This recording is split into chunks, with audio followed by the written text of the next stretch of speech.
ever notice that when you look back on your life, what seemed to be the greatest setback or even disaster, more often than not, turned out to be a great blessing?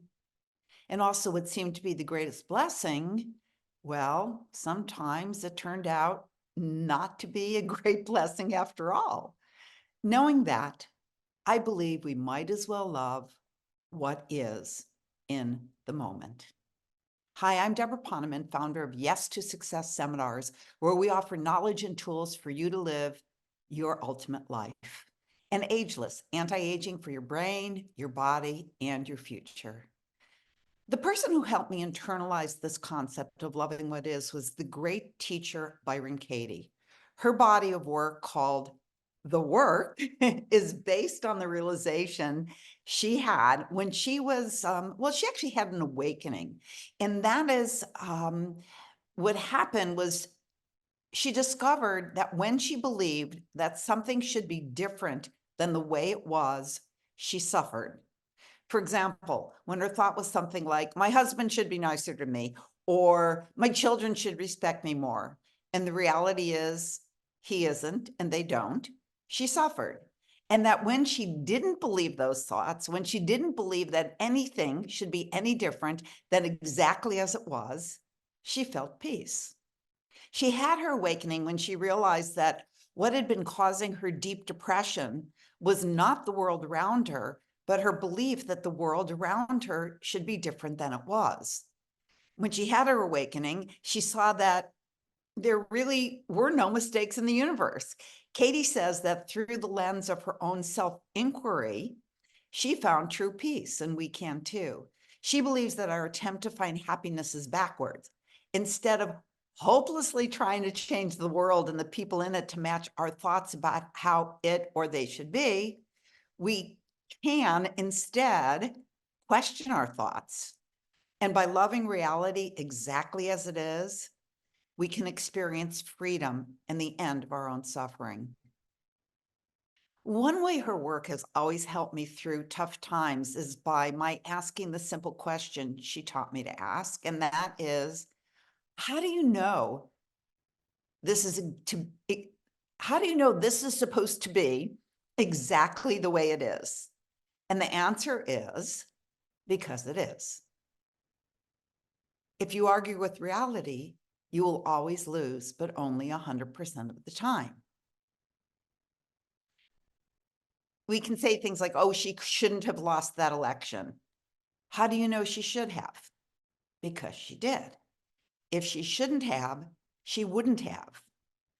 He shouldn't have died. Well, how do you know he should have? Because he did. So when something is very painful in my life, I simply ask myself, how do I know this is supposed to be exactly the way it is? And the answer is because it is. If it were supposed to be any other way, it would have been that way. It makes life so much easier if you can really grok this one. It helped me so much in little and big ways, like when my kids were young and my daughter wasn't invited to a party, or my son missed the winning shot in his basketball game. Instead of sitting there in pain, I would ask myself, how do I know it was supposed to happen exactly as it did? And the truth is that I don't know the ripple effect of another team winning and the lives it would change. I love the story that Katie tells that after she had her experience of being put in solitary confinement in a halfway house, actually her family put her there because she was dangerously abusive and a rageaholic. And she was put in solitary confinement up on the roof, what is it, the top story of the of this halfway house. And while she's sitting there raging, a cockroach walked across her foot. And she looked at the cockroach and she went into a spontaneous state of enlightenment, seeing the perfection of all that was. And then she got up and she looked out the window and she saw the people moving around the courtyard and some people who thought they shouldn't be there. And she just saw in the present moment the perfection of everything. People would hear about her and they would call her that enlightened woman who lived in Barstow. And people she didn't know started showing up at her door to meet the enlightened woman. And they would knock on the door and she would open the door and they would say to her, "Namaste, namaste." Well, she would had absolutely no background in like spirituality, and she didn't know what namaste meant. And she thought that they were saying, "No mistakes, no mistakes." And she would just say to them, "You are absolutely right." So once you accept that we live in a benevolent universe and you realize the utter perfection of creation, then you also will fall to your knees and you will know that there is a way to overcome every obstacle. You might not know how, but the intelligence who created the universe and the obstacle in the first place does. And you can just give the obstacle to that intelligence and then surrender and know that your miracle is on its way. Maybe not as soon as you think, but it will arrive exactly when it's supposed to arrive. The Reverend Dr. Barbara King, now deceased, she was a dear friend and the minister of the Unity Church in Atlanta. And in her book, Transform Your Life, she said this. She said, actually, I want to give you the exact quote. She said, "This sense of all rightness may not come the first time we seek it, or even the second. We may feel as though our prayers are not being heard. We may wonder if we are praying correctly or if the prayer is the thing to do in the given circumstance.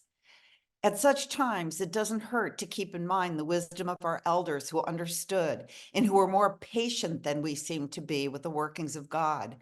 My grandmother, for example, used to say about Jesus bringing grace into our lives. She'd say, quote, "He may not come when you want him, but he'll always come on time."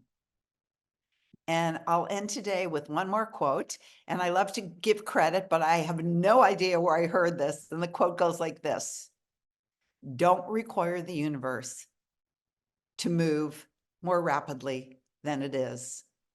It is actually working perfectly, and it will prove that to you if you will give it a chance." So have a wonderful week, knowing that when you think that something should be different than it is, that is when you suffer.